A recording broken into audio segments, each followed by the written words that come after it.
Grammy stories she always starts with. Now, where were we again? Oh, yes, my friends who lived. Yes, yes, yes. That was the beginning of every grand story my Grammy would share with me when I was a wee lassie. Those memories of my Grammy's wee stories have come flooding into my memories now that I have met the almond blossom fairies. Book 2. They came in and they shared some whispers. So I was so glad to meet them.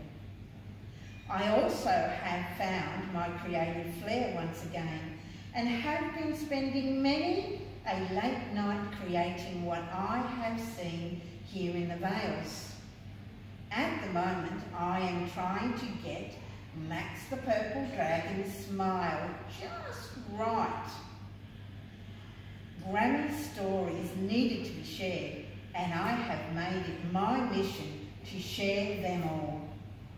Now, that is if I can remember them all. But still I ponder on whether those tales may be true or just my Grammy's imagination. So when I hear 2 quick bursts from the ghost train whistle, I know that the time in the Vales is 12 midnight. But as quick as I have rushed out of the front door, I have never seemed to be able to catch a glimpse of that train till now. Now, let me go back a few weeks for you.